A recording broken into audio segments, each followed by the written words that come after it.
Pinagalaw ng dalaga ang kanyang mga kamay at biglang gumalaw ang lupa sa ilalim, habang nakatutok ang kanyang isip ay dahan-daang lumitaw ang isang napakalaking carrots. Ang babae ay may kapangyarihang kontrolin ang mga halaman, pagkatapos ay dumating ang makapangyarihang babae at hinailan nito ang carrots, sa kapinasan sa kanyang balikat ng walang kahirap-hirap.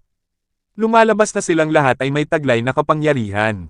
At sa kastilyong ito, marami pang kakaibang bata na katulad nila, may mga babaeng apoy na kayang magpakulo ng tubig gamit ang mga kamay, lalaki na kayang dumura ng mga bubuyog ang kanyang bibig, mga taong hindi nakikita na maaliwalas, at kambal na maaring maging bato. Ang mga mata ng batang lalaki ay maaaring magbigay ng liwanag, at ang larawan kung saan ang liwanag ay maaaring makita ang hinaharap. Si Miss Peregrine ang may-ari ng mahiwagang kastilyong ito, at hindi siya isang ordinaryong tao, hindi lang siya maaaring magbago sa anyo ng isang ibon. Ngunit mayroon ding misteryosong superpower. Ang mga kapangyarihang ito ay umiiral sa kastilyong ito araw-araw, ngunit sa lalong madaling panahon, ang kapayapaan ay sinira ng isang batang lalaki. Ang pangalan ng batang lalaki ay Jack, ang kanyang lolo ay misteryosong namatay bigla, ang kanyang mga mata ay nakadilat. Bago siya namatay sinabi ng lolo kay Jack na kailangan niyang hanapin si Miss Peregrine sa Castle of Wonder, sinunod ni Jack ang utos ng kanyang lolo at dumating sa isang isla, natagpuan niya ang kastilyo ngunit ito ay sira na.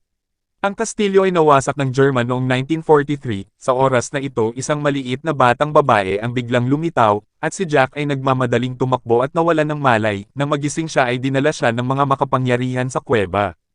Kailangan pala ng special time, tunnel ang pasukan sa kastilyo at nakalkulan na ni Miss Peregrine ang oras at naghihintay na sa kanya, nangako si Miss Peregrine na hahayaan si Jack na maranasan ang buhay ng kastilyo sa loob ng isang araw. Dito niya nakilala ang iba't ibang kakaibang kaibigan. Hiniling ng isang batang babae na tulungan siya sa pagtali ng isang lubad sa kanya, at pagkatapos ay isang bagay na kamangha-mangha ang nangyari, tinanggal ng batang babae ang kanyang mabibigat na sapatos na bakal at lumutang sa hangin, pagkatapos ay lumipad ang batang babae ng mas mataas. Hanggang sa siya ay nagpahinga sa isang sanga, kung saan magiliw niyang pinauwi ang squirrel. Siya pala ay isang hangin na babae na may katawan na kasinggaan ng balahibo. Ang mga bata sa kastilyong ito ay lahat may kani-kanyang kapangyarihan tulad niya. Ang batang lalaki ay isang dalubhasang puppeteer, anumang laruan sa kanyang mga kamay ay agad na mabubuhay, inilagay niya ang puso sa marionettes, at ang marionettes ay nagsimulang kumilos sa ilalim ng kontrol ng puppet master. Ang kahangahangang labanan ng puppet ay opisyal na itinatanghal.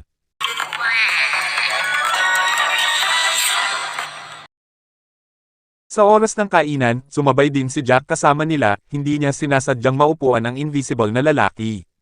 Nang ibukan ng biman ang kanyang bibig, isang pulutong ng mga bubuyog ang lumabas, upang hindi maapektuhan ang pagkain ng lahat, kailangan niyang magdala ng net at higupin ang lahat ng mga bubuyog pabalik sa kanyang bibig. Dumampot ang batang babae ng isang drumstick ng manok, inilagay ito sa kanyang bibig sa likod ng kanyang ulo, at hindi nagtagal ay kinain ang lahat. Si Jack ay halos matakot at umiyak dahil wala siyang kapangyarihan. Pagkatapos ng hapunan, lahat ay lumabas sa bakuran.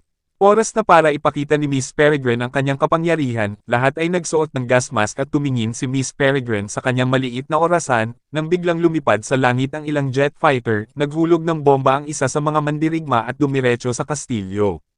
Mabilis na pinindot ni Miss Peregrine ang kanyang orasan at saglit na huminto ang bomba. Parang magic na bumalik ang oras, bumalik sa nakaraang araw. Lumalabas na si Miss Peregrine ay isang space-time na ibon na kayang kontrolin ang oras, nag-set up siya ng mabilis na oras sa loob ng kastilyo. At ipinagpatuloy ito hanggang sa isang araw bago sumabog ang kastilyo, tinanong ni Jack si Miss Peregrine tungkol sa sanhi ng pagkamatay ng kanyang lolo, ngunit nag-aatubili si Miss Peregrine na sabihin sa kanya dahil naglalaman ito ng isang nakakagulat na sikreto. Tapos ang hanging babae at si Jack ay magkasamang umakyat sa dingding, bigla silang nakakita ng isang nakakatakot na eksena. Sa damuhan ay biglang lumabas ang isang halimaw na may mahabang braso at paa, ngunit sa paningin ng iba, ang halimaw ay hindi nakikita. Ang halimaw ay malapit ng makalapit, at si Miss Peregrine ay bumaril mula sa mothership. Ang halimaw na nataman ay nahulog sa lupa, lumalabas na si Miss Peregrine ay nakalkula ang lokasyon ng halimaw batay sa oras. Takot na takot si Jack nang makita niya ito mula sa malayo, dahil siya lang ang nakakakita ng halimaw. At walang ibang nakakakita nito, sinabi ni Miss Peregrine kay Jack na ang halimaw ay tinatawag na Soul Eater. Taon na ang nakalilipas, nahuli ng ilang mga makapangyarihan ang isang space-time na ibon, upang makamit ang immortalidad, ay nagsimula ng isang kawaila hilakbot na eksperimento. Dahil sa kabiguan ng eksperimento ang mga kapangyarihang ito ay naging mga Soul Eater, at maaaring hindi nakikita. Ngunit nalaman nila na pagkatapos kumain, ang mga mata ng makapangyarihan ay maaaring mabawi ng mga halimaw ang kanilang hitsura. Kaya't hinanap nila ang maraming makapangyarihan, at yun ang ikinamatay ng lolo ni Jack. Ang dahilan kung bakit itinayo ni Miss Peregrine ang kastilyong ito ay para protektahan ang mga batang ito na may mga kapangyarihan. Sa oras na ito, isang matandang ibon sa espasyo ang nagsabi sa kanila na ang Soul Eater ay maaaring natuklasan ang kastilyo. Kinailangan nilang lumikas sa lalong madaling panahon, ngunit sila ay huli na ang pinunong puti ang buhok ay natagpuan na sila. Upang maprotektahan ang mga bata, si Miss Peregrine ay kailangang maging isang space-time na ibon at maging eksperimentong sample ng puting buhok. Tapos biglang sumulpot yung Soul Eater.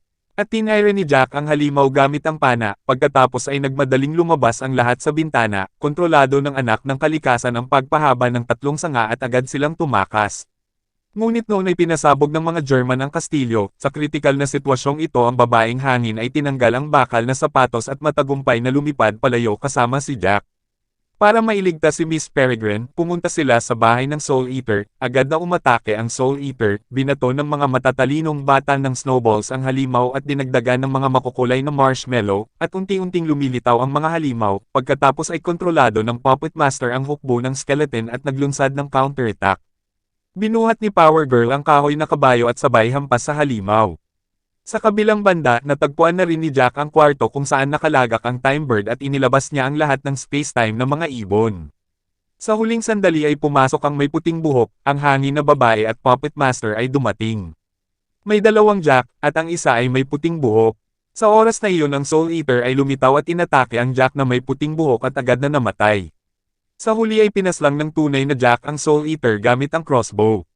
Pagkatapos ay sumakay ang lahat ng mga bata sa barko at bumalik sa kanilang sariling oras.